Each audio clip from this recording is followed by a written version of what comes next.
Autumn, Montana, 4:47 p.m. The scream tore through the golden afternoon like a blade through silk. Sarah Mitchell's hands flew open. The basket of carrots she had been carrying tumbled to the grass, red and orange vegetables scattering across the manicured lawn of the Harrison estate. Her heart, already damaged by 6 years of guilt and sleepless nights, slammed against her ribs. 50 yards away, Emma Harrison stood frozen in the center of the riding arena. 6 years old, blonde pigtails, blue dress with white flowers. In her small hands, a battery-operated doll that chirped and beeped, innocent sounds that mimicked something far more sinister. The electronic pulses were identical in frequency to the shock collars used on military working dogs. Remote activated, pain on command. Duke heard it too. The German Shepherd, 90 pounds of muscle and trauma, shattered the steel chain that tethered him to the kennel post. The metal links snapped like dry spaghetti. His eyes, dark and wild, locked onto the child. Foam gathered at the corners of his jaw. The growl that rumbled from deep in his chest was not the sound of an animal. It was the sound of war. Sarah ran, her boots pounded the earth, her lungs burned, the world narrowed to a tunnel. At the end of that tunnel, a little girl who did not understand why the beast was coming for her. Emma turned her head slowly, saw the dog charging, and her mouth opened, but no sound came out. Only silence. The terrible silence of a child who had learned that screaming did not bring help. 10 feet. 5. Sarah launched herself forward, an arms outstretched, body twisting midair to shield Emma with her back. The impact was immediate and brutal. Duke's full weight slammed into her left shoulder. She felt something tear. Hot liquid spread down her arm. Pain exploded through her nervous system like fireworks. But she did not let go of the child beneath her. Duke's jaws snapped shut 1 inch from Sarah's ear. The heat of his breath, the smell of rage and fear mixed together. His body trembled above her, muscles coiled, ready to strike again. Sarah did not flinch. She turned her head slowly, meeting Duke's eyes. Not with fear, not with anger. With something the dog had not seen in 3 years. Recognition. Her voice, when it came, was low and steady. The voice of someone who had given commands in firefights, who had held dying soldiers and told them they would be okay even when they would not be. Down. Duke hesitated. Eyes on me, boy. Eyes here. His head tilted. Confusion flickered across his face. You've been hurt before, haven't you? Sarah's voice softened, each word carefully measured. Someone hurt you so bad you forgot your own name. Forgot what it feels like when someone isn't trying to break you. The dog's breathing slowed, the growl faded to a whimper. You don't have to protect yourself anymore. No one here is going to hurt you. Not me, not her. Sarah gestured with her chin toward Emma, still clutched against her chest. We're safe, you're safe. 1 second passed, 2, 3. Duke's body lowered, his jaw closed. The wildness in his eyes dimmed, replaced by something deeper. Shame. Exhaustion. The kind of weariness that comes from fighting battles no one asked you to fight. He backed away slowly, then turned and limped toward the shade of the old maple tree at the edge of the property. He lay down, head on his paws, and watched them with eyes that had seen too much. From the main house, Robert Harrison burst through the French doors. 66 years old, silver hair cut military short, shoulders still broad despite the years. Behind him, 2 security guards fumbled with their holsters. Stand down! Rob's voice carried the authority of a man who had commanded Marines in Desert Storm and boardrooms in Manhattan. Guns down, now! The guards froze. Rob crossed the lawn in long strides, his dress shoes sinking into the soft grass. He dropped to his knees beside Sarah and Emma, hands hovering over them, unsure where to touch, how to help. Is she hurt? His voice cracked on the last word. Sarah gently released Emma, checking her over with practiced efficiency. Arms, legs, neck, head, no blood, no broken bones, just wide blue eyes staring at nothing. She's not hurt, just scared. You're bleeding. Rob reached for Sarah's shoulder where blood soaked through her cotton shirt. It's nothing. Sarah stood slowly, testing her weight. The world spun for half a second, then stabilized. Just a scratch. Rob lifted Emma into his arms. The little girl wrapped herself around his neck and buried her face in his collar. She did not cry. She had learned long ago that crying changed nothing. Rob looked past Sarah to where Duke lay beneath the tree. The dog had not moved, had not made a sound. He simply watched, as if waiting for judgment. "What did you do to him?" Rob asked. "I spoke his language." "His language?" Sarah turned to face the older man fully. Blood dripped from her fingertips onto the grass. "I worked with military working dogs in Afghanistan. Saw a lot of them come back with PTSD. They're not broken. They're hurt. There's a difference." Rob studied her face, really looked at her for the first time since he had hired her 3 weeks ago to help with the ranch work. He had needed someone who knew animals, who could handle the physical labor, who would not ask too many questions about a 66-year-old billionaire living alone with his granddaughter and a dog that had put 2 trainers in the hospital. Sarah Mitchell had shown up with a single duffel bag, a resume that had more gaps than information, and eyes that carried the same haunted look as Duke's. He had hired her on the spot. "Come inside," he said. "We need to clean that wound." Sarah shook her head. "Emma needs you right now. I can handle it." "That wasn't a request, Miss Mitchell." The two of them locked eyes. A silent battle of wills. Finally, Sarah nodded. As they walked toward the house, Emma's small voice emerged from where her face was pressed against Rob's shoulder. "Is Duke going to be okay?" Sarah stopped walking, turned back to look at the dog beneath the tree. He had not moved, had not taken his eyes off them. "Yeah, sweetheart," she said quietly. "He's going to be okay. We all are." But even as she said it, Sarah felt the lie settle in her stomach like a stone, because she knew better than anyone that some wounds never fully healed. They just learned to live with you. The Harrison estate sprawled across 300 acres of Montana grassland, backed by mountains that turned purple at sunset. The main house was timber and stone, built by Rob's grandfather in 1947 with money earned from wheat and cattle. 3 generations of Harrisons had been born here. 2 had died here. The land remembered everything. Inside, the house smelled of lemon polish and old leather. Sarah followed Rob through the foyer, past walls lined with photographs. Rob in marine dress blues. A beautiful woman with Emma's blonde hair and gentle smile. A young man in army fatigues, grinning at the camera. A German shepherd sitting beside him at attention. Sarah paused at that photo. "That's my son," Rob said without turning around. "Mike, he died in Iraq, 2021, IED. I'm sorry." The dog with him is Duke, Mike's canine partner. When Mike died, the Army retired Duke, said he was too traumatized to work anymore. Aggressive, unpredictable. Rob's voice went flat. "I took him because he was all I had left of my boy." Sarah said nothing. What could she say? That she understood? That she had held dying soldiers in the back of helicopters while their blood soaked through her uniform? That she had nightmares about a child who died because she was not fast enough with a tourniquet? They reached the kitchen. Rob set Emma down on the counter and opened the first aid kit. Sarah started to protest, but he shot her a look that made it clear this was not negotiable. "Emma, honey, go wash your hands," Rob said gently. "Then you can watch TV in the den." "I want to stay with Miss Sarah." "I know, baby, but she needs me to fix her shoulder. I'll bring her to you when we're done, okay?" Emma hesitated, then nodded. She slid off the counter and disappeared down the hallway, her footsteps quiet as a ghost's. When she was gone, Rob turned to Sarah. "Shirt off." "Excuse me?" "I can't see the wound through fabric, and before you argue, I raised a son and buried a wife. I've seen it all. This is medical, not personal." Sarah unbuttoned her work shirt and slid it off her left shoulder, leaving her sports bra.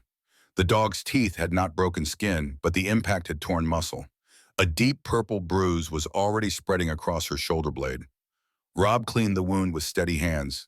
Antiseptic, gauze, medical tape. His movements were efficient, practiced. After a long silence, he spoke. "How long were you in?" "6 years. Combat?" "Medic, 3 tours." "Why'd you get out?" Sarah's jaw tightened. "Medical discharge." Rob waited. When she did not elaborate, he pressed. "Physical or psychological?" "Does it matter?" "It does if you're going to be around my granddaughter." Sarah turned to look at him over her shoulder. "I'm not a danger to Emma." "I didn't say you were, but I've seen what war does to people. Hell, I lived it. Came back from Desert Storm thinking I was fine.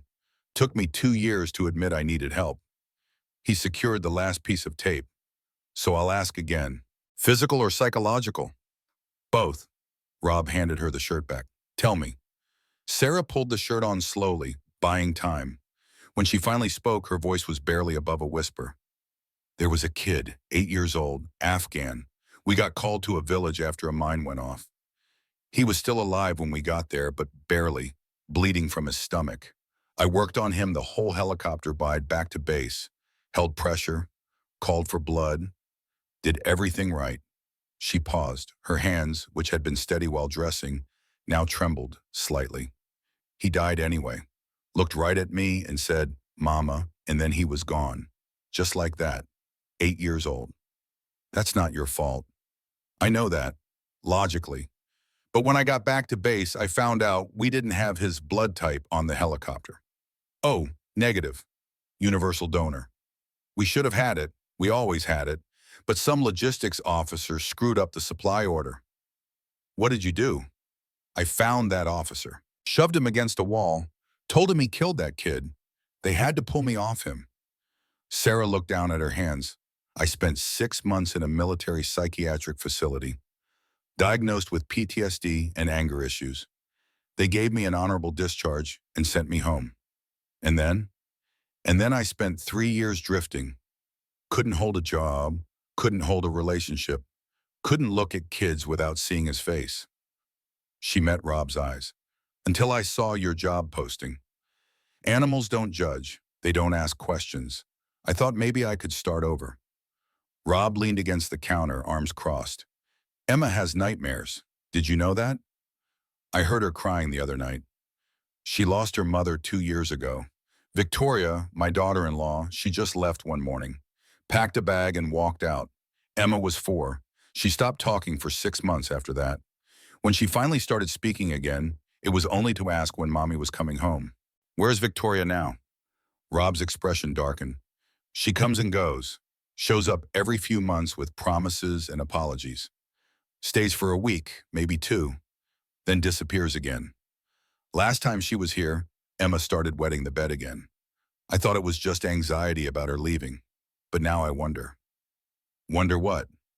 If there's more to it. Rob pushed off the counter and walked to the window that overlooked the back pasture. Victoria has problems. Alcohol mostly. Maybe pills. I don't know for sure. She was always good at hiding it. But Emma is different when she's around. Quieter. More withdrawn. Sarah felt something cold settle in her chest. Has Victoria ever hurt her? I don't know, Emma won't say. And Victoria would never admit it. He turned back to face Sarah. But you saw how Emma reacted today. She didn't scream when Duke charged her. She just froze, like she was used to danger, like she had learned that making noise only makes it worse. The words hung in the air between them. I need you to stay, Rob said. Not just as ranch help. Emma needs someone who understands trauma, someone who knows how to handle Duke, someone who will actually bang her instead of just managing her. I'm not a therapist. No, but you saved her life today. And more importantly, you understand what it's like to be broken. He walked toward the kitchen door, then paused. I'll triple your salary, give you your own living quarters in the West Wing, full benefits, whatever you need. Why are you doing this? Rob's eyes went distant. Because I failed my son. I was negotiating a business deal when he died. Didn't even get to say goodbye. My wife, Catherine, she died 2 years later. Cancer. I was there for that, but by then she was already gone. Too much morphine. Couldn't recognize me at the end. His voice cracked. I won't fail Emma. I can't. She's all I have left. Sarah thought about the Afghan boy's face, about the years of running, about the nightmares that woke her at 3 in the morning, gasping and sweating. Okay, she said. I'll stay. That night, Sarah lay in her small room above the garage, staring at the ceiling. Sleep would not come. It never did without chemical assistance, and she had promised herself she would not go down that road again. So instead, she listened to the sounds of the ranch, horses in the stable, wind in the trees, and somewhere in the distance, a dog pacing back and forth in his kennel. At 2:17 in the morning, she heard it. a soft crying, the kind that came from someone trying desperately not to be heard. Sarah got out of bed and followed the sound. It led her to the main house, up the stairs, to a door with a wooden sign that read Emma's room, decorated with hand-painted butterflies. She knocked softly. "Emma, it's Sarah. Can I come in?" The crying stopped. After a moment, a small voice answered. "Okay." Sarah opened the door. The room was dark except for a nightlight shaped like a moon. Emma sat in the middle of her bed, knees pulled to her chest, clutching a stuffed rabbit. "Can't sleep?" Sarah asked. Emma shook her head. Sarah sat on the edge of the bed, careful to maintain distance. "Bad dream?" "Kind of. You want to talk about it?" Emma was quiet for a long time. Then so softly Sarah almost missed it. "Was Duke trying to kill me?" "No, honey, he was scared. When animals are scared, sometimes they attack. It's not because they're bad, it's because someone hurt them so much they forgot how to trust." "Why did someone hurt him?" "I don't know. People hurt things for lots of reasons. Sometimes they're angry, sometimes they're broken inside and don't know how else to feel better." Emma thought about this. "Is that why Mommy yells at me?" Sarah's blood went cold. "Your mommy yells at you?" Emma nodded. "When Grandpa's not around, she says I'm bad, that I make her sad. Yesterday she was here, and I spilled juice, and she got really mad." "What did she do when she got mad?" Emma pulled up her sleeve. Even in the dim light, Sarah could see the bruises, fingerprints, adult-sized, fresh. "Did your mommy do this to you?" Emma's eyes filled with tears. "She said it was my fault, that I made her do it. She said if I told Grandpa, he would send me away." Sarah had to force herself to breathe normally, to keep her voice calm. Every instinct screamed at her to find Victoria and break something. But that would not help Emma. Emma needed safety first. Justice could come later. "Emma, listen to me very carefully. This is not your fault. Do you understand? Adults are supposed to protect children, not hurt them. Your mommy is wrong. But she's my mommy. I know, and I know you love her. But love doesn't give someone permission to hurt you." Sarah reached out slowly, telegraphing her movement. "Can I see your arm?" Emma extended her arm. Sarah examined the bruises under the nightlight. Definitely fresh. Less than 24 hours old.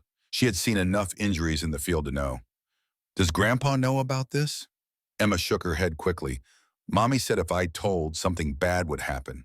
She said Grandpa is old and has a bad heart, and if I stressed him out, he might die like Grandma did." Sarah felt rage boil in her chest, using a child's fear, manipulating her with threats. This was not just abuse. This was calculated cruelty. "Emma, I need to tell Grandpa about this. He needs to know so he can protect you." "But what if Mommy was right? What if he gets sick?" Sarah took Emma's small hand in hers. "Your grandpa is one of the strongest men I've ever met. He's not going to get sick, but he is going to be upset. Not at you, at your mommy, because what she did was wrong. Will he make her go away?" "I don't know, but I promise you this, I will never let anyone hurt you again. Not your mommy, not anyone. Okay?" Emma studied Sarah's face in the moonlight. Whatever she saw there must have been enough, because she nodded. "Okay. Can you try to sleep now? Will you stay?" Sarah hesitated. This was crossing a professional line. But she thought about the Afghan boy, about how he had died alone, cared, calling for his mother, how she had failed him. She would not fail Emma. "Yeah, sweetie, I'll stay." Sarah pulled the chair from Emma's desk over to the bed and sat down. Emma lay back down, still clutching her rabbit. Within minutes, her breathing evened out. But Sarah did not sleep. She sat there in the dark, watching over the child, and planned what she would say to Robert Harrison in the morning. At 6:15, Rob appeared in the doorway. He stopped short when he saw Sarah in the chair. "How long have you been here?" "All night. We need to talk." Rob looked at Emma, still sleeping peacefully. "Kitchen?" They went downstairs. Rob made coffee while Sarah sat at the island, gathering her thoughts. When he handed her a mug, she got straight to the point. "Victoria is abusing Emma." Rob's hand froze halfway to his mouth. "What?" "Last night Emma showed me bruises, finger-shaped, recent. She says Victoria hits her when you're not around, yells at her, tells her it's her fault." The color drained from Rob's face. "Are you sure?" I'm a combat medic. I know what abuse looks like. Sarah pulled out her phone and showed him the photo she had taken of Emma's arm. These are fresh, less than 24 hours old. Rob stared at the images. His hand shook so badly he had to set down his coffee mug. When he finally spoke, his voice was barely above a whisper. That's why she's been so quiet. Why she stopped eating. I thought it was just normal kid stuff. Adjustment to me working from home more. But it was Victoria the whole time. There's more. Victoria told Emma that if she said anything, you would die, like her grandmother did. She's been terrorizing that child into silence. Rob's jaw clenched. The Marine came back into his posture, shoulders squared, eyes hard. Where is Victoria now? I don't know. Emma said she was here yesterday. I assume she left again. She has an apartment in Denver, 1 hour away. Rob stood up. I'm calling my lawyer, then I'm calling the police. Then I'm getting a restraining order. Rob, wait. Wait, she's been beating my granddaughter and you want me to wait? No, but you need to think about Emma. If you go nuclear right now, Victoria becomes the enemy. Emma still loves her mother. This needs to be handled carefully or you'll traumatize her more. Rob ran his hands through his silver hair. So what do you suggest? Document everything. Take Emma to a doctor. Get the bruises on official record. Then confront Victoria with evidence. Give her a choice. Get help or lose Emma. But Emma can't be in the middle of a war. And if Victoria chooses wrong, then you have documentation for court, and you protect Emma first. Rob nodded slowly. You've done this before. No, but I've seen what happens when adults put their feelings before a kid's safety. It doesn't end well. They sat in silence, drinking coffee as the sun rose over the mountains. Finally, Rob spoke again. Thank you for watching over her last night, for caring. Someone needs to. Her grandmother would have liked you. Catherine always said the best people are the ones who've been broken and put themselves back together. She said they understand that life isn't about being perfect. It's about showing up. Sarah smiled sadly. Sounds like a wise woman. She was. Smarter than me. Kinder too. When she died, I threw myself into work. Harrison Agricultural Corporation. Building an empire. Making deals. I told myself I was securing Emma's future, but really I was just running away from the grief. What changed? Emma did. 6 months ago, she stopped talking to me. Just completely shut down. I realized I was losing her the same way I lost Mike, by not being present. So I started working from home, cut my hours, tried to actually be a grandfather instead of just a caretaker. How's that going? Better, until Duke attacked her yesterday. Rob's expression darkened. I should have gotten rid of that dog months ago, but I couldn't. It felt like losing Mike all over again. Duke doesn't need to be gotten rid of. He needs to be rehabilitated. 5 trainers have tried, all of them failed. Because they treated him like a broken tool. He's not. He's a traumatized veteran who watched his partner die and couldn't save him. Sound familiar? Rob met her eyes. Understanding passed between them. Can you fix him? I don't know, but I can try. Sarah set down her mug. On one condition. Name it. Emma needs to be part of it. She needs to see that scary things can become safe. That broken doesn't mean hopeless. Rob considered this. Okay, but you're in charge. Anything happens, we pull the plug. Deal. They shook hands. And in that moment, something shifted in the Harrison household. 3 broken people, a traumatized dog, and a ghost that would not stay buried. Outside, Duke lifted his head from his paws and howled at the rising sun. The doctor's office smelled of antiseptic and artificial lavender. Emma sat on the examination table, legs swinging, clutching her stuffed rabbit, while Dr. Patricia Chen examined the bruises on her arm under a forensic light. Rob stood in the corner, arms crossed, jaw so tight Sarah could see the muscle jumping. She positioned herself between Emma and the door, a human shield in case the child decided to run. Dr. Chen was methodical, photographs from multiple angles, measurements, notes dictated into a small recorder. Her voice remained clinical, detached, but Sarah caught the flash of anger in her eyes when she moved Emma's arm and found more bruises hidden beneath the sleeve. Older ones, yellow-green, healing. This had been going on longer than yesterday. Emma, honey, can you tell me how you got these marks? Dr. Chen's voice softened, slipping from doctor mode into something gentler. Emma's eyes darted to Rob, to Sarah, back to the rabbit in her lap. I fell down. Where did you fall? The stairs. Which stairs? Emma hesitated. The lie was crumbling. She was 6 years old and had not yet learned how to maintain a false narrative under questioning. Emma, Sarah knelt down to eye level, and remember what we talked about. The truth is not going to hurt Grandpa. The truth is going to help keep you safe. Emma's lower lip trembled. Mommy said I'm not supposed to tell. I know, but Mommy was wrong to ask you to keep secrets about getting hurt. Adults who love you don't make you hide pain. A single tear rolled down Emma's cheek. She grabbed my arm. She was really mad because I knocked over her drink. It was an accident. I didn't mean to. Rob made a sound low in his throat, something between a growl and a sob. He turned away, one hand pressed against the wall as if holding himself upright. Dr. Chen finished her examination and pulled off her latex gloves. Mr. Harrison, can I speak with you and Miss Mitchell outside for a moment? In the hallway, Dr. Chen's professional mask slipped completely. Those bruises are consistent with adult hand patterns. The older contusions suggest this has been ongoing for at least 2 to 3 weeks, possibly longer. I'm legally obligated to report this to Child Protective Services. Do it, Rob said immediately. There will be an investigation. Social workers will interview Emma, interview all of you. Victoria will be contacted. This is going to get complicated. I don't care. My granddaughter has been suffering and I didn't see it. I want Victoria charged. I want her away from Emma. Whatever it takes. Dr. Chen nodded. I'll file the report today. In the meantime, I'm documenting everything. These photos will hold up in court if it comes to that. It will, Rob said. I'm filing for emergency custody. Victoria doesn't get near Emma again without supervision. They returned to the examination room. Emma had stopped crying, but her eyes were red-rimmed. Sarah helped her down from the table, and Emma immediately attached herself to Sarah's leg like a barnacle. Are you mad at me, Grandpa? Emma's voice was so small it barely carried across the room. Rob crossed to her in 2 strides and dropped to his knees. No, baby, I'm not mad at you. I'm mad at myself for not seeing what was happening.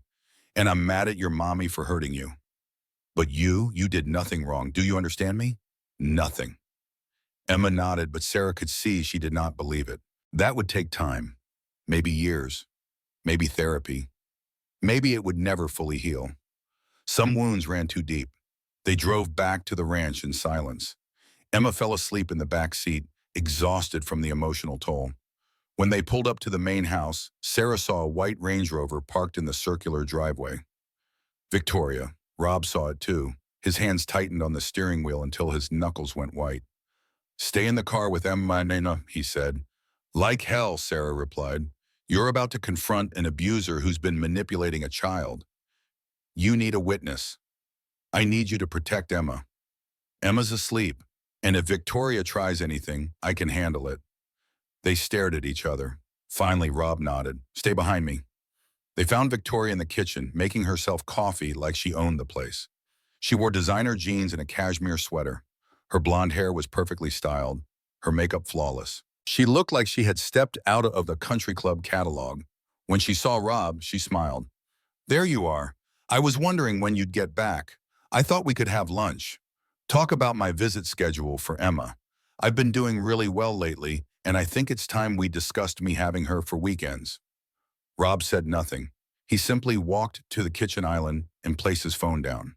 On the screen was a photo of Emma's bruised arm. Victoria's smile froze. What is that? You know what it is. Rob, I don't know what Emma told you, but she's been very clumsy lately, always running into things. Kids that age don't have great spatial awareness, and Emma in particular can be quite accident-prone. Last week she walked right into a doorframe. Stop lying. Rob's voice was ice. Dr. Chen examined her. Those are finger bruises, adult-sized, fresh. You did this. Victoria set down her coffee mug carefully. Her expression shifted. The pleasant mask cracked just enough to show something cold underneath. Did Sarah tell you that? The woman you hired 3 weeks ago who you know nothing about? Emma told me after Sarah found the bruises last night. A 6-year-old with an overactive imagination. and a stranger filling her head with ideas. Rob, think about this logically. I'm her mother. Why would I hurt my own daughter? Sarah stepped forward. Because you're an alcoholic who can't control her temper. Because you blame Emma for your problems. Because hurting someone smaller makes you feel powerful when you feel powerless. Victoria's eyes snapped to Sarah, really looked at her for the first time. And you are? The person who's going to make sure you never touch that child again. Bold words from the hired help. Victoria turned back to Rob. Are you really going to take the word of a ranch hand over your own daughter-in-law? Over Emma's mother? Former daughter-in-law, Rob corrected. You lost the right to that title when you abandoned your daughter 2 years ago. And you lost the right to call yourself her mother when you put your hands on her. I'm not perfect, Rob. I never claimed to be. Yes, I've struggled. Yes, I've made mistakes, but I'm getting help. I'm in therapy. I'm attending meetings. I'm trying to be better. Are you sober right now? Victoria hesitated half a second too long. Of course I am. Rob walked around the island. He got close enough that Victoria had to tilt her head back to maintain eye contact. When he spoke, his voice was barely above a whisper, but it carried the weight of absolute authority. You're going to leave. No. You're going to get in your car and drive back to Denver. And you're not going to come back. Not for visits, not for holidays, not ever. Not unless I say so. You can't keep me from my daughter. Watch me. I've already filed for emergency custody. I have medical documentation of abuse. I have Emma's testimony. I have a restraining order being processed as we speak. If you try to contact Emma, if you come within 500 feet of this property, I will have you arrested. Victoria's composure finally cracked. You can't do this. She's my daughter. I have rights. You gave up your rights when you walked out 2 years ago, and you forfeited any chance of getting them back when you started beating a 6-year-old child. I didn't beat her. I grabbed her arm. Once, because she wouldn't listen. That's not abuse, that's discipline. Sarah laughed. The sound was harsh, bitter. I've seen discipline. I've seen abuse. I know the difference. You want to know what gave you away? Emma didn't scream when Duke charged her yesterday. She just froze. Because she's learned that making noise when something dangerous is coming only makes it worse. You taught her that. You taught a 6-year-old that silence is survival. Victoria's face went pale, then red. You don't know anything about me, about what I've been through. You think it's easy being a mother? You think I wanted to struggle? I loved my daughter. I still love her. But after Mike died and everything fell apart, I just couldn't handle it anymore. The pressure, the expectations, everyone looking at me like I was supposed to keep it together when I was dying inside. So you took it out on Emma, Rob said flatly. I made mistakes, I know that, but I'm trying to fix them.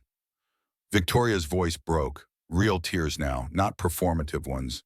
Please, Rob, she's all I have left. Don't take her from me. For a moment, Sarah almost felt sorry for her, almost. Because Victoria was right about one thing. Being a mother was hard.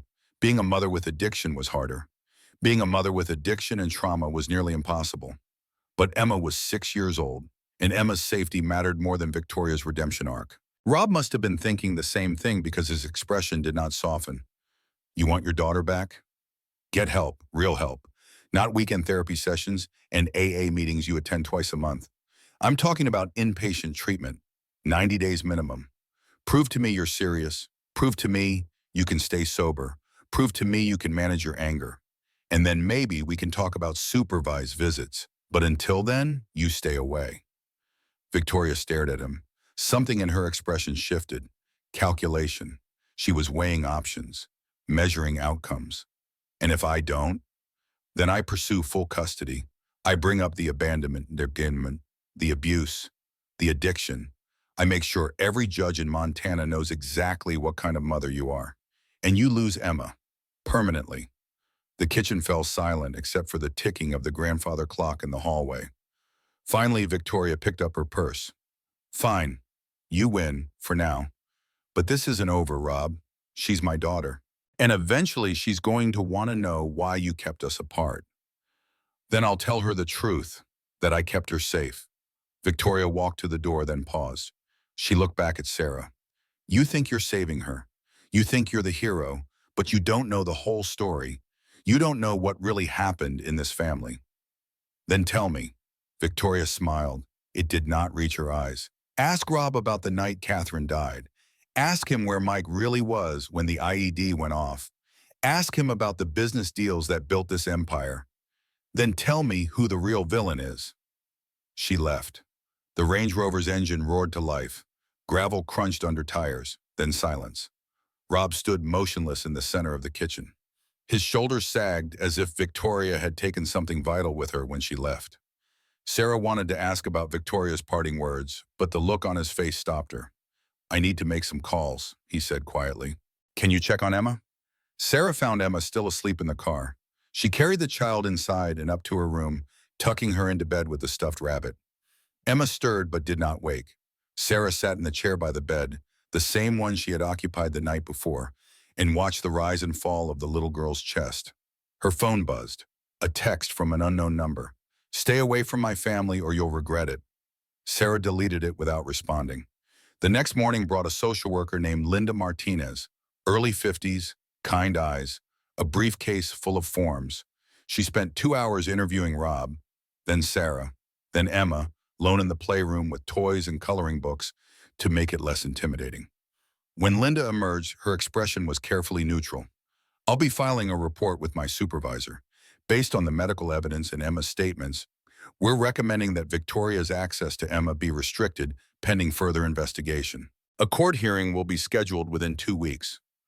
What are the chances Victoria gets custody? Rob asked. If she shows up to court drunk or high, 0. If she shows up sober with a good lawyer and a sob story about mental health struggles, maybe 20%. Judges like to reunify families when possible. Linda closed her briefcase. But honestly, Mr. Harrison, with your resources and the documented abuse, I'd say you're in a strong position. After Linda left, Rob called his lawyer. Sarah could hear him through the study door, voice raised, demanding expedited court dates and restraining orders and whatever else money could buy. She left him to it and went to find Duke. The German Shepherd was in his kennel, a 10-by-10 chain link enclosure with a wooden doghouse. He had food and water, but had not touched either. When Sarah approached, he lifted his head, but did not growl. Progress. She sat down outside the kennel, far enough that he would not feel threatened, close enough that he could see her. Hey, boy, it's been a rough couple of days, hasn't it? Duke watched her with those dark, intelligent eyes. I know you're scared. I know you don't trust anyone. But I need you to trust me, because Emma needs you. And whether you realize it or not, you need her too. She pulled out a tennis ball from her pocket and rolled it toward the kennel. It bumped against the chain link. Duke sniffed it, but did not move. That's okay. We've got time. For the next hour, Sarah just sat there, talking softly, about nothing important, about the weather, about the horses in the stable, about the mountains in the distance. Her voice was steady, calm, the same tone she had used in field hospitals when soldiers woke up screaming from anesthesia. Eventually, Duke stood up, took 3 steps toward the front of the kennel, lay down again, this time closer. There you go. Good boy. She returned every day for a week, same time, same spot. Each day, Duke came a little closer. By day 5, he was pressing his nose against the chain link, sniffing her hand through the gaps. On day 6, she opened the kennel door. Duke tensed, every muscle coiled, ready to bolt or attack. It's okay, I'm not coming in. The door's just open. You can leave if you want. She sat back down in her usual spot, waited. 10 minutes passed, 20. Then Duke stood up, walked slowly to the open door, paused at the threshold as if testing for a trap. When nothing happened, he took 1 step out, then another. Then he was standing in the open air, free for the first time in months. He looked at Sarah. She looked back. Good boy, Duke. You're so brave. He took a step toward her, then another. Then he was standing right in front of her, close enough that she could see the scars on his muzzle. Old wounds, some from combat, some from whoever had hurt him after. Slowly, Sarah extended her hand, palm down, non-threatening. Duke sniffed it. His tail, which had been tucked tight against his body, moved. Not a wag, just a slight shift, but it was something. We're going to be okay, Sarah whispered. All of us. We're going to figure this out. Behind her, a small voice said, "Is Duke not scary anymore?" Sarah turned. Emma stood 10 feet away, holding her rabbit. Rob was behind her, hand on her shoulder, ready to yank her back if needed. He was never scary, sweetheart. He was just hurt, but he's starting to heal. Can I pet him? Not yet, but soon. We have to let him learn to trust again, just like you're learning. Emma nodded. She understood better than most adults would. Trauma recognized trauma. Can I help? Sarah smiled. Yeah, you can help. For the next 2 weeks, Emma and Sarah worked with Duke together. They started small, sitting near him, talking to him, rolling toys in his direction. Emma drew pictures of Duke and hung them on the fence of his kennel. She brought him treats and left them just inside the gate. She sang to him, off-key, childish songs about rainbows and sunshine. Duke listened. Slowly, incrementally, the wildness in his eyes faded. He started eating again. Started wagging his tail when he saw them approach. Started following Sarah around the property when she did her ranch work, always maintaining a respectful distance but always present. Rob watched from the porch, arms crossed, expression unreadable. But Sarah caught him smiling once when Emma managed to get Duke to sit on command. "You're good at this," he said one evening as they sat on the porch drinking coffee. Emma was inside watching cartoons. Duke was lying on the grass nearby, head on his paws but eyes alert. "I've had practice with broken things." "Including yourself?" Sarah did not answer. Linda called today. The court hearing is scheduled for next week. Victoria's lawyer is pushing for joint custody. They're arguing that she's been in therapy and deserves a second chance. Has she been in therapy? According to her lawyer, yes. 3 sessions with a counselor in Denver. That's it. 3 sessions, and she thinks that's enough to erase what she did. What are your chances? Frank says 90% we win full custody, but there's always that 10%.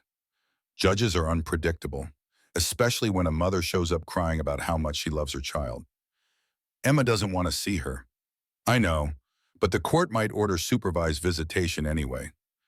Reunification is the goal in these cases, even when it shouldn't be.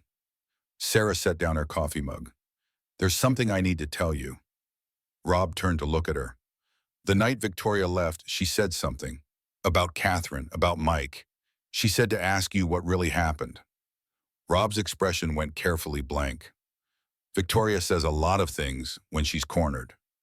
"So it's not true?" "I didn't say that." Silence stretched between them. Finally, Rob spoke. His voice was low, almost monotone. "Catherine died 2 years ago, pancreatic cancer. By the end, she was on so much morphine she didn't know where she was. Mike had been dead for 6 months at that point. The grief of losing him accelerated her decline. That's what the doctors said, stress-induced cancer progression." "In the business deals?" "I built Harrison Agricultural Corporation from nothing. Bought my first tractor with money I saved from my Marine salary. Grew it into a billion-dollar company. Along the way, I made decisions. Some of them hurt people. Small farmers who couldn't compete. Workers I had to lay off during recessions. Competitors I crushed because it was them or us. That's just business. Is it?" Rob's eyes were distant. "Or is it just a socially acceptable form of violence?" "You're not a violent man. I was a Marine. I've killed people. I've given orders that sent men to their deaths. I came home and channeled that same ruthlessness into building an empire. I told myself it was different, that I was providing programs, supporting communities. But at the end of the day, I was still destroying things to get what I wanted.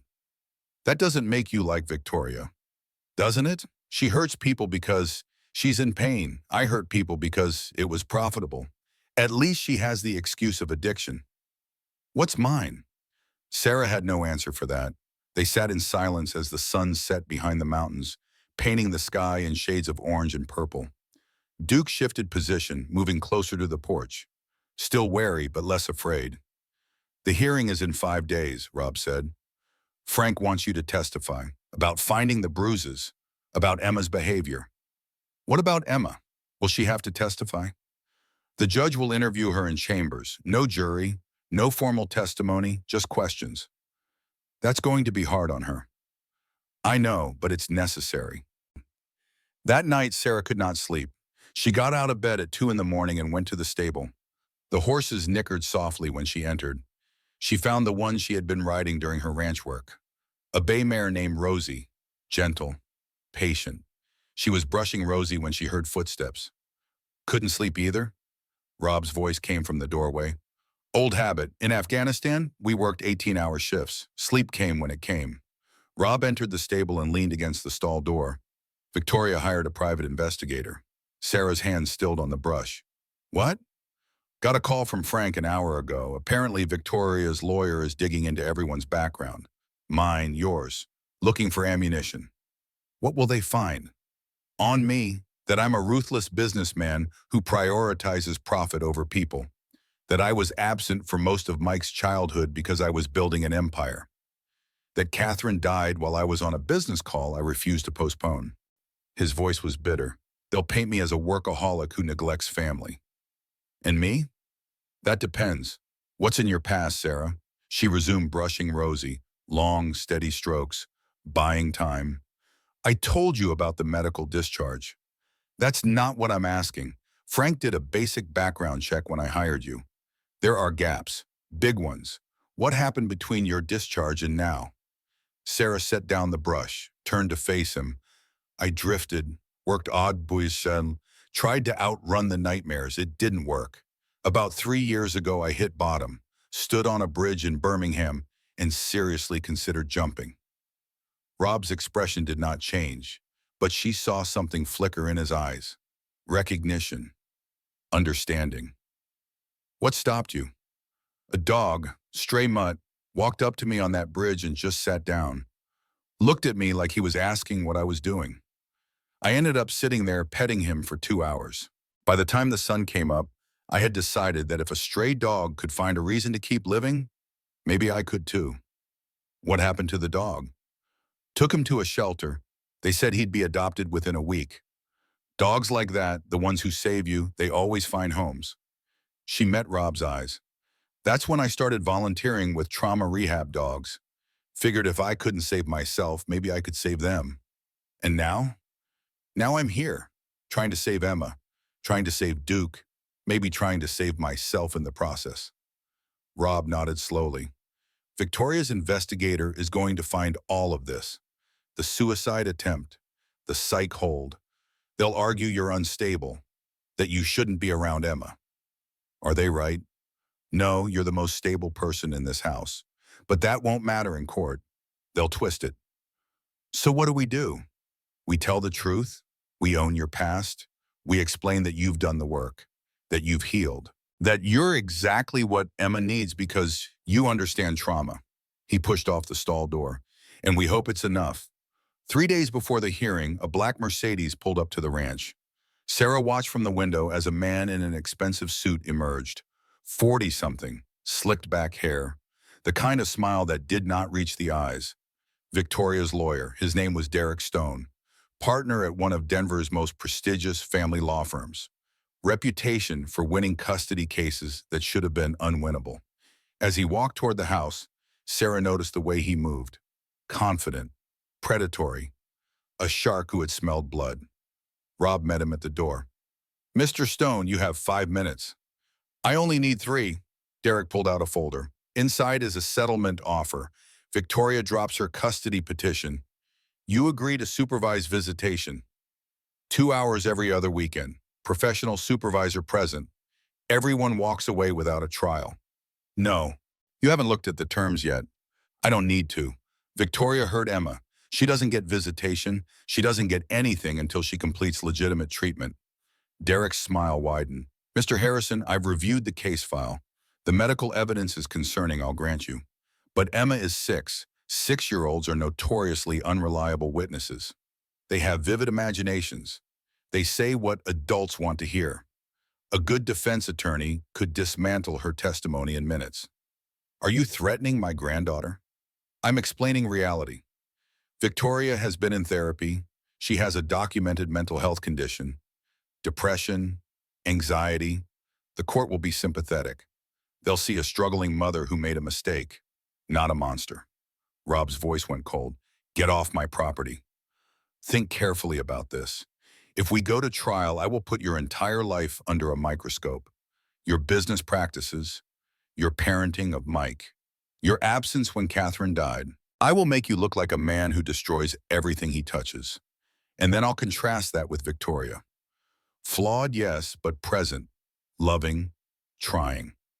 I said get out. Derek tucked the folder back into his briefcase. We'll see you in court, Mr. Harrison. And Miss Mitchell? He turned to Sarah. I look forward to cross-examining you. I have some very interesting questions about your time in the military. After he left, Rob slammed the door hard enough to rattle the frame. Son of a bitch. He's bluffing. No, he's not.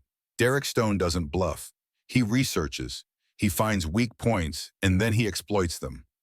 Sarah watched through the window as the Mercedes disappeared down the driveway. Then we make sure we don't have weak points. Everyone has weak points, Sarah. That's what makes us human. That night, Sarah sat with Emmy on the porch. Duke lay between them, finally comfortable enough to be touched. Emma's small hand rested on his fur, rising and falling with his breathing. Miss Sarah, what happens if Mommy comes back? Your grandpa is going to make sure you're safe. But what if the judge says I have to see her? Sarah chose her words carefully. Then we'll make sure someone is always with you. You'll never be alone with her.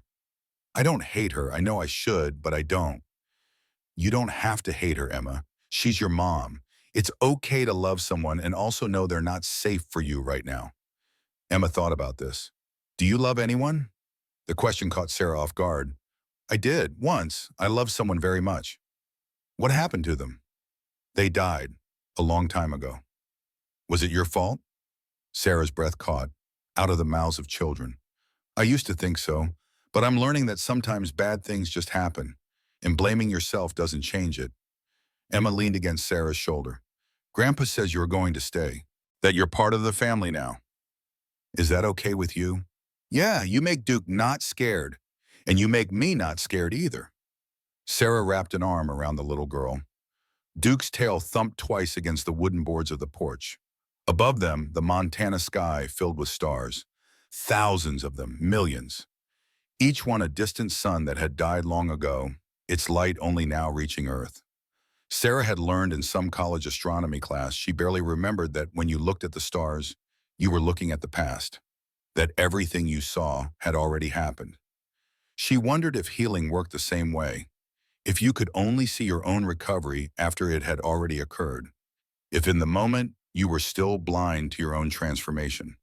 The court hearing was scheduled for 9 a.m. on a Tuesday. Sarah wore the only dress she owned, a simple navy blue thing she had bought at a thrift store. Rob wore a suit that probably cost more than her car. Emma wore her favorite dress with butterflies and carried her stuffed rabbit. The courthouse in Billings was all blonde wood and fluorescent lights. They met Frank in the hallway. He briefed them quickly. Victoria was already inside with Derek. The judge was Miranda Reeves, fair but strict, mother of 3. That could work for them or against them. When they entered the courtroom, Victoria was sitting at the defendant's table. She looked good, sober, well-dressed, hair pulled back in a way that made her look younger, more vulnerable. She did not look at Emma. Judge Reeves entered. Everyone stood. When they sat back down, the judge reviewed the file for what felt like an eternity. Finally, she spoke. This is a custody hearing regarding Emma Harrison, age 6. Mr. Harrison is petitioning for full physical and legal custody. Ms. Cole is requesting joint custody with an eventual path to primary custody. Before we begin, I want to make something clear. This is about Emma's best interests, not about punishing Ms. Cole, not about rewarding Mr. Harrison, only about what is best for the child. Understood? Both lawyers nodded. The hearing lasted 4 hours. Frank presented the medical evidence. Photos of bruises, Dr. Chen's testimony via video call, Linda Martinez's report from Child Protective Services. Derek countered with Victoria's therapy records. 3 sessions with a counselor who testified that Victoria was making progress. He introduced evidence of Rob's work schedule, painting him as an absent guardian who relied on hired help. Then Derek called Sarah to the stand. She swore to tell the truth and sat down. Derek approached with that predatory smile.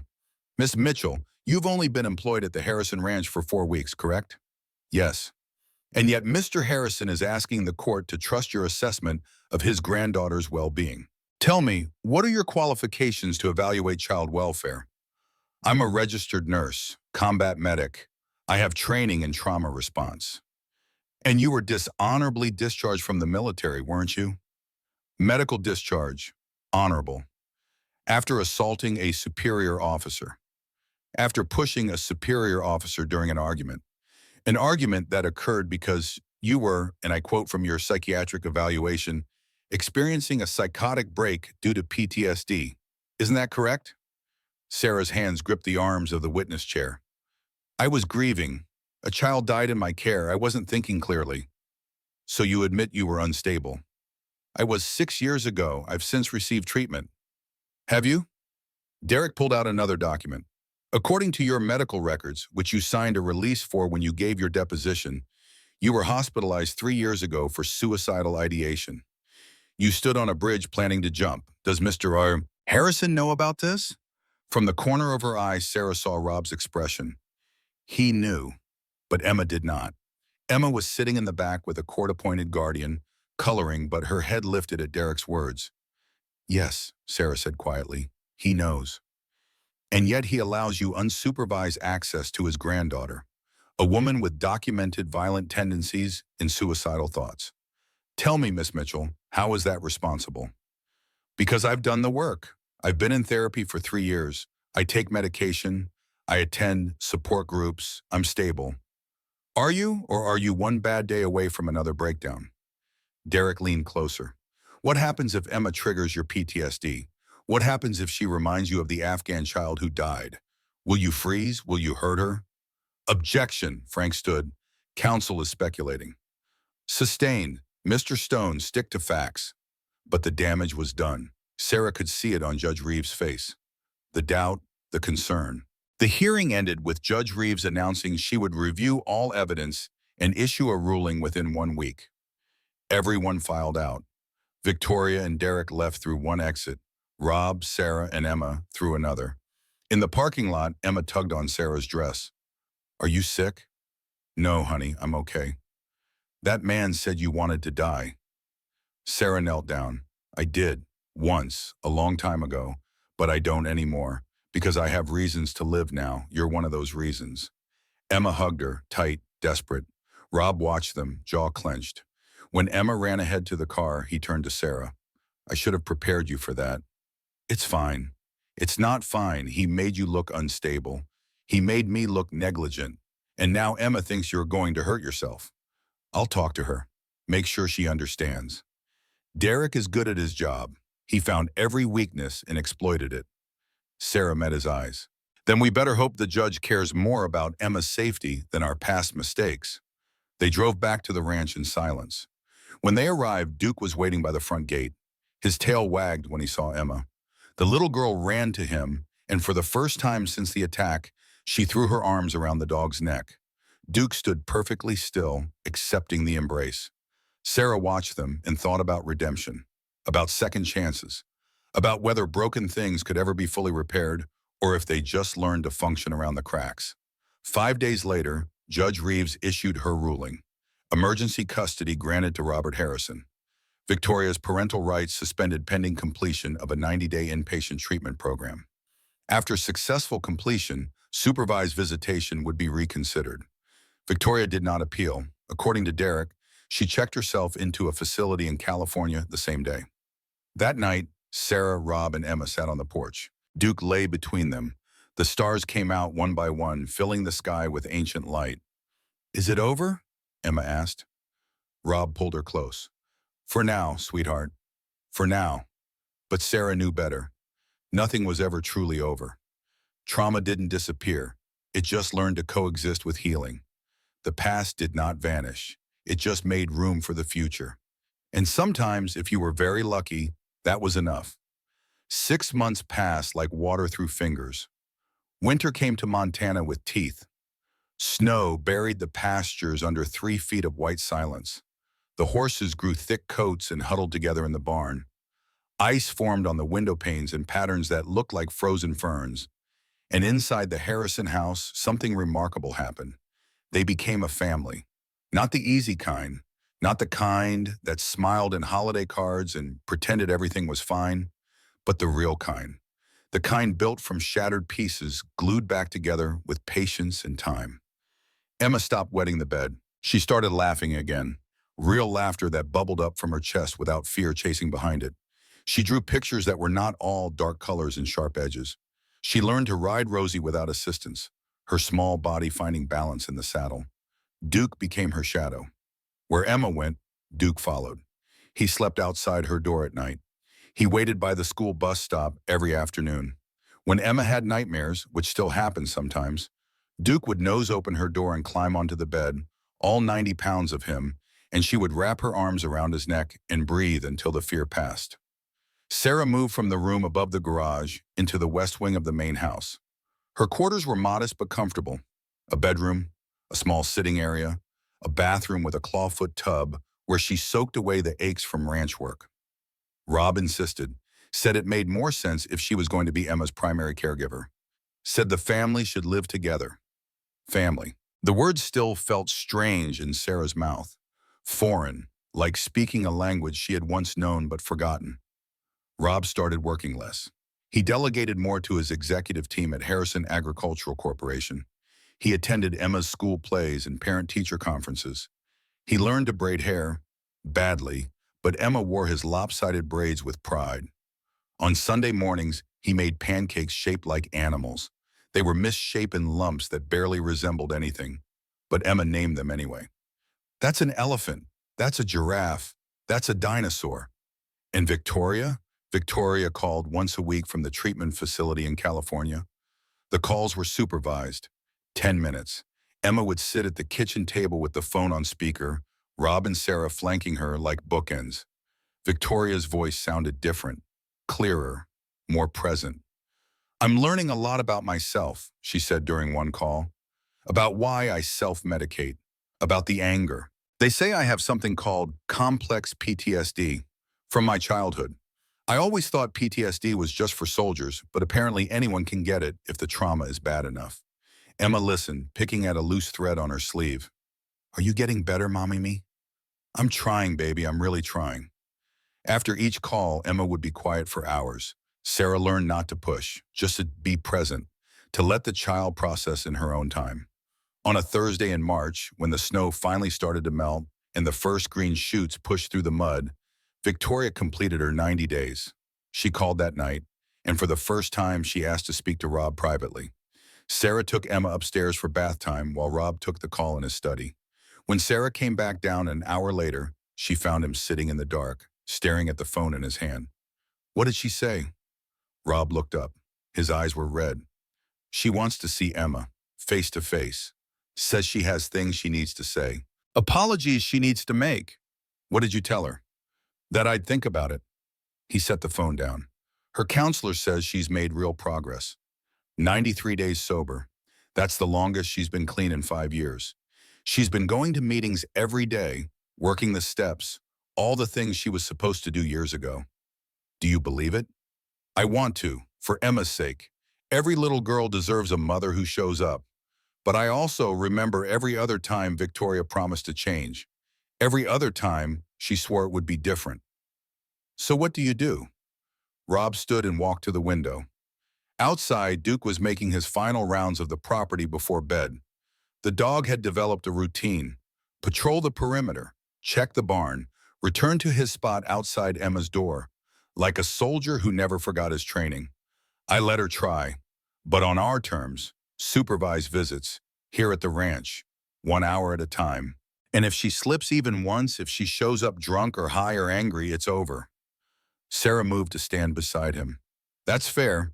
"Why is it? Or am I just setting Emma up for more disappointment?" "You're giving Victoria a chance to be better. That's all you can do. The rest is up to her." Rob nodded slowly. Then without looking at Sarah, he said, "I've been meaning to talk to you about something about us." Sarah's stomach tightened. "Us?" "You've been here 6 months. You've done more for Emma in that time than I managed in the 2 years before you arrived. You've brought Duke back from the edge. You've held this family together when it should have fallen apart." He finally turned to face her. And somewhere along the way, you became more than just an employee. Rob, I don't think this is a good idea. Why not? Because Emma needs stability. She needs to know the adults in her life aren't going to complicate things. She needs consistency. And what do you need, Sarah? The question hung between them. Sarah thought about the last 6 months, about waking up every morning with purpose, about Emma's laughter, about Duke's steady presence, about sitting on the porch with Rob in the evenings, talking about everything and nothing while the sun set behind the mountains. I don't know, she said honestly. Well, when you figure it out, let me know. He left the room. Sarah stood alone in the dark, listening to the house settle around her. Upstairs, Emma was probably asleep by now. Duke would be at his post. Rob would retreat to his own room, to his own thoughts, to whatever ghost kept him company. And Sarah? Sarah would lie awake and wonder if she deserved this. Any of this. The warmth, the belonging, the quiet joy of a life that did not hurt. Victoria's first visit was scheduled for Saturday afternoon. 2 weeks to prepare. Emma oscillated between excitement and terror. One moment she would be planning what to show her mother, what drawings to share. The next she would be asking Sarah if Victoria was going to take her away. No one is taking you anywhere, Sarah promised. This is your home. Your grandpa made sure of that. But what if Mommy gets mad? What if I do something wrong? Then we'll be right there, me and Grandpa. And if anything feels wrong, you tell us and we stop the visit. You're in control, Emma. Do you understand? You have all the power here. Emma nodded, but Sarah could see the fear in her eyes. The same fear that had been there the day Duke attacked. The fear of a child who had learned that the world was not safe. On Friday night, Sarah could not sleep. She went downstairs and found Rob in the kitchen, also awake, drinking coffee at midnight. Can't sleep either, he asked. Worrying about tomorrow. Same. They sat in companionable silence. Finally, Rob spoke. I called Victoria's counselor today. Asked for an honest assessment. You know what she said? She said Victoria is doing the work, but recovery is not linear. That there will be good days and bad days. That all we can do is set boundaries and hope for the best.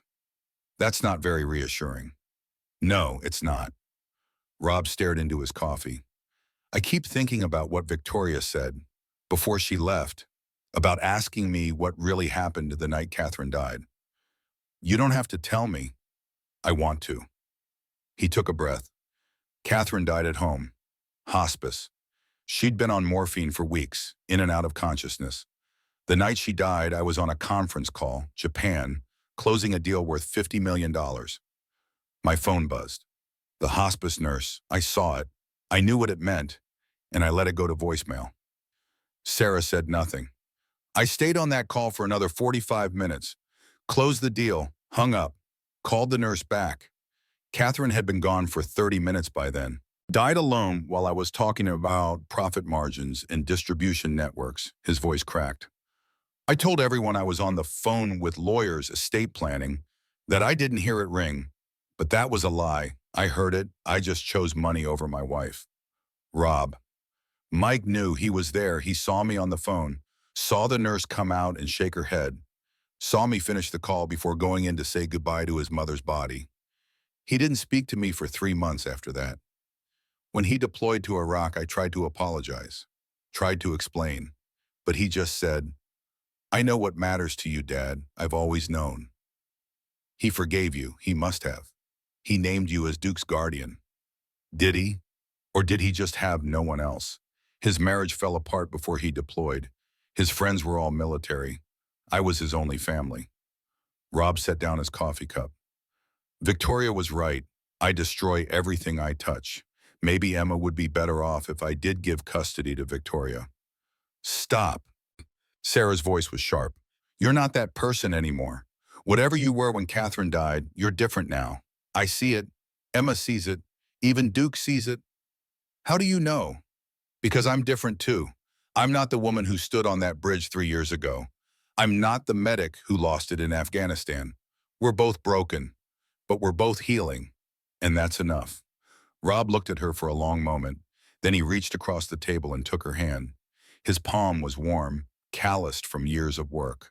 She did not pull away. Thank you, he said quietly. For what?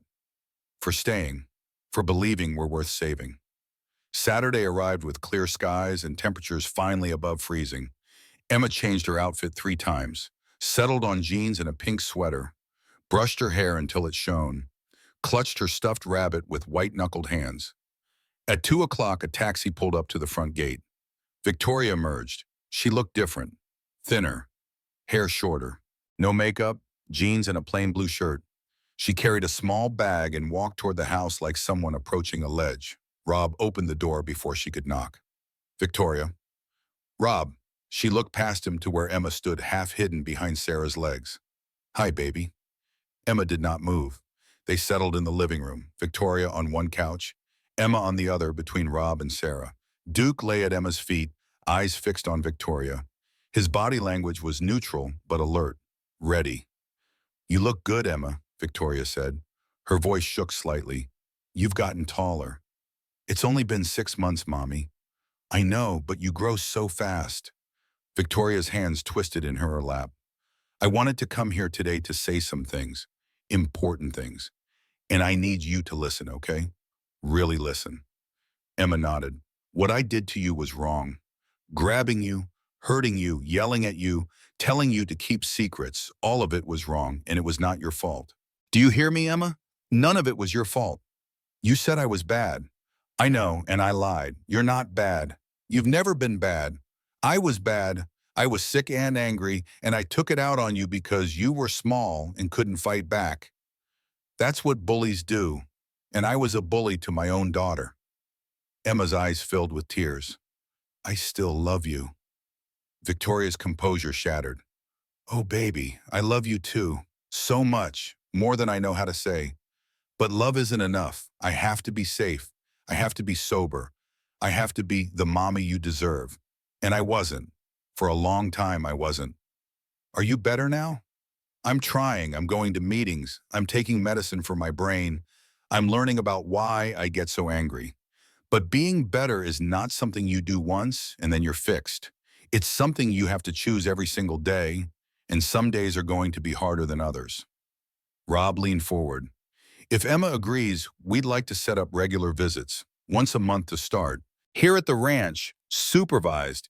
If things go well, we can increase the frequency. Victoria nodded quickly. Whatever you think is best, I'll do whatever it takes. And if you relapse, if you show up drunk or high, then I lose this, I know that, and I'm not going to let that happen.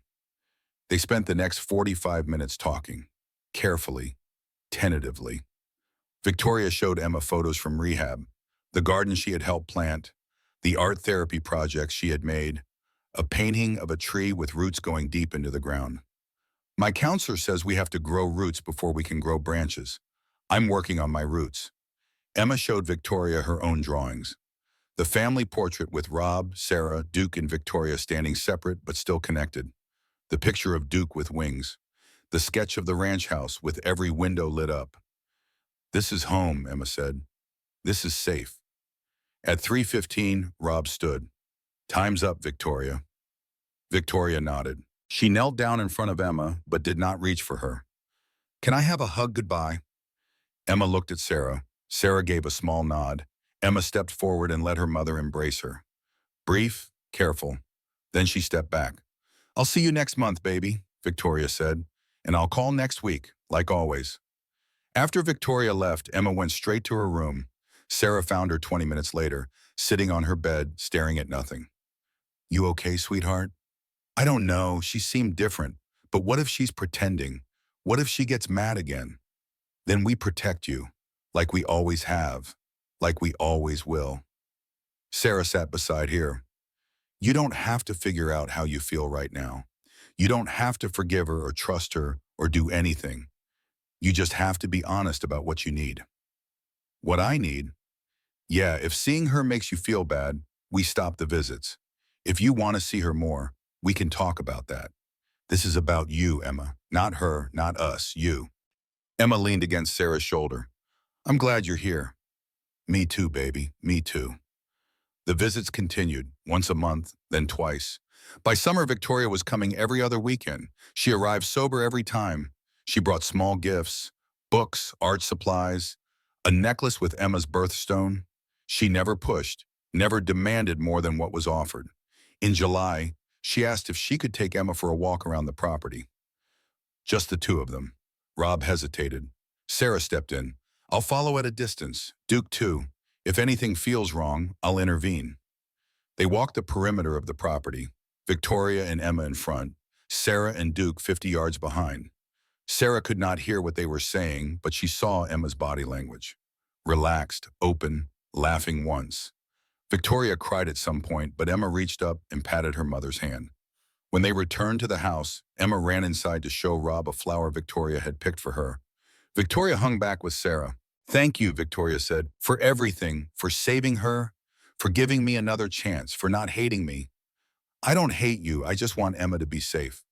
I know, and she is, because of you. Victoria paused.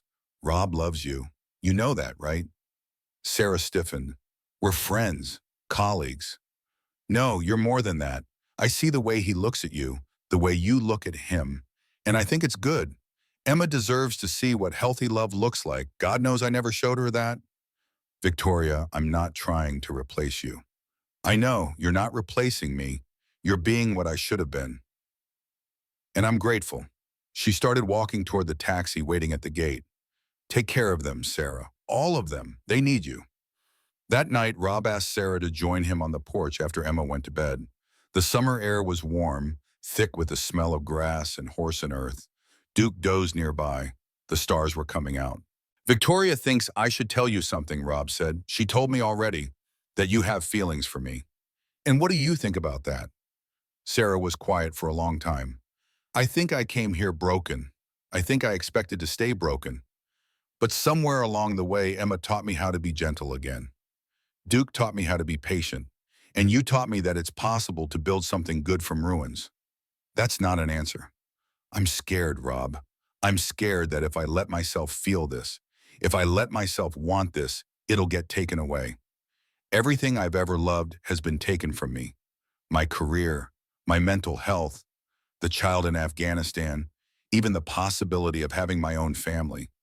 I'm 40 years old. I'm damaged. What if I'm not enough? Rob turned to face her. What if you are? What if we both are? Broken pieces can still fit together. Sometimes they fit better because they've been broken. What about Emma? She's just starting to feel safe. If we try this and it falls apart, she loses another person. Or we try this and it works, and she gains something she's never had, a family that actually functions. Sarah looked at him, really looked at him. 66 years old, silver hair, lines around his eyes from years of squinting at horizons, hands that had built empires and held dying wives and learned to braid a little girl's hair. He was not perfect. He was scarred and guilty and haunted by decisions that could not be undone. But he was here, present, trying. Okay, she said. Okay, let's try. Rob smiled. Then he leaned forward and kissed her. Gentle, careful, like someone handling something precious. When they pulled apart, Sarah realized she was crying. What's wrong? Rob asked. Nothing. For the first time in 6 years, nothing is wrong. They sat together on the porch until midnight, talking, planning, imagining a future that did not hurt. Inside, Emma slept peacefully. Duke guarded the door. And somewhere in California, Victoria attended her daily meeting and counted her days of sobriety. 182. And counting. The proposal came on a Tuesday in September. Rob did not make it elaborate. No restaurant, no grand gesture. Just the two of them in the stable, grooming Rosie after Emma's riding lesson. He was brushing the mare's flank when he said, I've been thinking about something. Dangerous habit. Sarah, I'm serious. She looked up, saw the expression on his face. What? He reached into his pocket and pulled out a small box. Not velvet, just plain wood, handmade. He opened it to reveal a simple gold band with a single small diamond. This was Catherine's. She gave it to me before she died, said I should give it to someone who understood what it meant to fight for family. Sarah's hands stilled on the brush. Rob, I'm not asking you to replace her. I'm asking you to be part of what comes next. For me, for Emma, for all of us. He took the ring from the box. Will you marry me? This is crazy. We've only been together 4 months. I know, but I also know that I'm 66 years old. I don't have time to waste on uncertainty, and I'm certain about you, about us. Sarah looked at the ring, at Rob, at Rosie watching them with patient brown eyes. She thought about the bridge in Birmingham, about the Afghan child, about Duke charging Emma across the lawn, about all the moments that had led her here, to this stable, to this man, to this impossible question. Yes, she said. Yes? Yes, I'll marry you. Rob slipped the ring onto her finger. It fit perfectly. Then he kissed her, and Rosie nickered softly as if in approval. They told Emma that night. Sarah was terrified. What if Emma felt betrayed? What if she thought Sarah was trying to become her mother? What if this broke the fragile trust they had built? But Emma surprised them. She looked at Sarah's ring for a long moment. Then she looked up with those serious blue eyes. Does this mean you're going to stay forever? Yes, Sarah said, forever. Good, because Duke likes you, and I like you, and Grandpa likes you. So it makes sense, Vibro song. That was it. No drama, no tears, just a 6-year-old simple logic that cut through all the complicated adult emotions. The wedding was small, November. At the ranch, 20 people. Emma was the flower girl, wearing a dress the color of autumn leaves. Duke carried the rings in a pouch attached to his collar, walking down the aisle with perfect military precision. Victoria attended, standing in the back. She cried through the whole ceremony. When the officiant said, "You may kiss the bride," Emma cheered. Duke barked once, and Rob kissed Sarah like a man who had finally found his way home. At the reception, such as it was, Frank the lawyer gave a toast. I've known Rob Harrison for 30 years, watched him build an empire, watched him bury a son, watched him nearly lose everything that mattered. But today, I'm watching him do something I never thought possible. I'm watching him choose love over fear. So here's to Rob and Sarah. May you be brave enough to keep choosing each other every single day. Everyone raised their glasses, even Victoria drinking sparkling cider, her hands steady. That night, after everyone left, the three of them sat on the porch, Rob and Sarah in the swing, Emma between them, Duke at their feet. The stars came out one by one, filling the sky. Tell me a story, Emma said, about when you were little. Sarah thought for a moment. When I was your age, my grandmother used to tell me that every star was a wish someone made that came true, and that if you were very quiet, you could hear them singing. Stars can't sing. Maybe not, but hope can. Hope sounds like laughter, like dogs barking, like people saying, "I love you," and meaning it. Emma considered this. What does your hope sound like, I mean, Mrs. Sarah, Mom? Was breath caught. Mom? Is that okay? I already have a mommy, but you're my mom, the one who stays. Is that allowed? Sarah looked at Rob. He was crying. She was crying. Even Duke looked emotional, though that might have been projection. Yes, baby, that's allowed. Good. So what does your hope sound like? Sarah listened to the wind in the trees, to the horses in the barn, to Emma's breathing, to Rob's heartbeat beneath her cheek. It sounds like this, she said. It sounds exactly like this. Winter came again, and spring and summer. The seasons turned like pages in a book written by hands they could not see. Victoria completed 2 years of sobriety. She moved to Montana, got an apartment in town, started working as a counselor at a treatment facility. She saw Emma twice a month, sometimes more. The relationship was still fragile, still careful, but it was real. Emma had learned to hold space for two mothers, one who gave birth, one who gave safety, both necessary, both loved. Duke turned 10, slowed down a little, but he still made his rounds every night, still slept outside Emma's door, still watched over his family with the dedication of a soldier who remembered what it meant to serve. Rob retired from Harrison Agricultural Corporation, gave the CEO position to a woman who had started as a factory floor worker and worked her way up through sheer brilliance and determination. He stayed on the board, but spent most of his time at the ranch, teaching Emma to ride, helping Sarah with the animals, learning to be present in his own life. Sarah opened a small practice, trauma therapy for veterans, a clinic in town twice a week. The rest of the time, she worked the ranch, trained rescue dogs, helped other families navigate the complicated landscape of PTSD in recovery. And Emma? Emma grew. 8 years old, then 9. She still drew pictures, but now they were full of color. She still had nightmares, but they came less frequently. She learned to play piano, to swim, to stand up to bullies at school. She became the kind of child who noticed when others were hurting and knew how to be kind without being asked. One evening when Emma was 10, Sarah found her sitting in the stable with Duke. The dog was getting old, gray around the muzzle, stiff in the joints, but his eyes were still sharp. "You okay, sweetheart?" Sarah asked. "Just thinking. Duke is getting old." "He is." "What happens when he dies?" Sarah sat down beside her. This was the hard part of healing. Learning that love meant loss, that opening your heart meant risking it breaking. "Then we'll miss him, and we'll miss him, and we'll remember all the ways he saved us." "He saved you?" "Absolutely. He saved you from himself that first day. He saved me from loneliness. He taught us both what it means to heal." Emma leaned against Duke's side. The dog's tail thumped once, twice. "I hope he knows," Emma said, "that we love him, that he's good." "He knows, baby. Dogs always know." That night, Sarah and Rob lay in bed, listening to the house breathe around them. Somewhere down the hall, Emma slept. Duke was at his post. The world outside was dark and cold, but inside they were warm.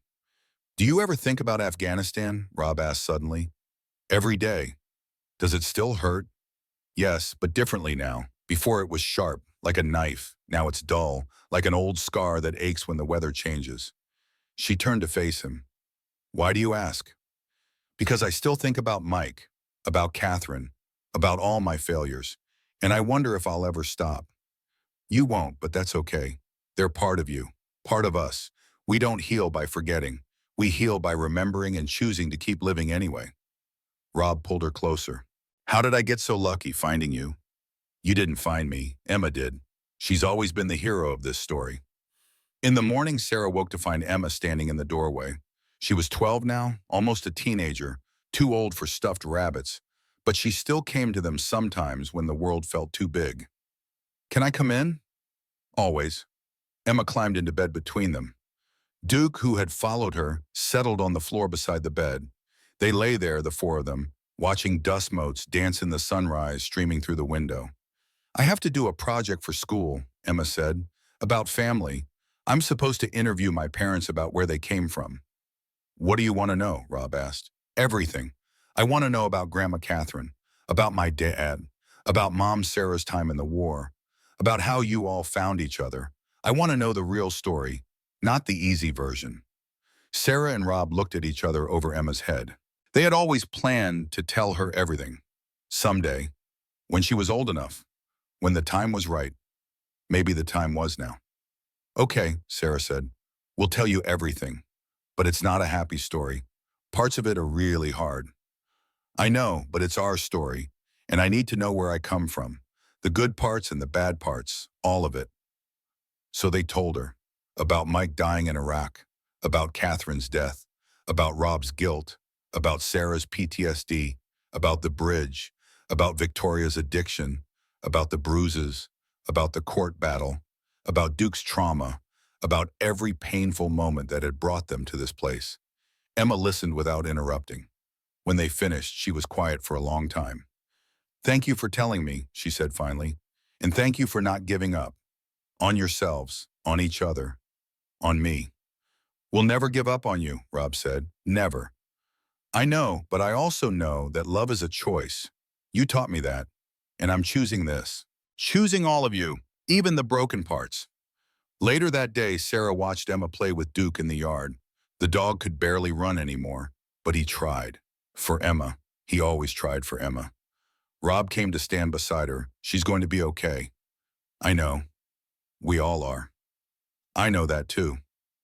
They stood together in the doorway, watching their daughter and their dog, and Sarah thought about how strange life was, how the worst moments could somehow lead to the best ones, how breaking open could let the light in, how love was not about perfection, but about showing up, even when it hurt, especially when it hurt.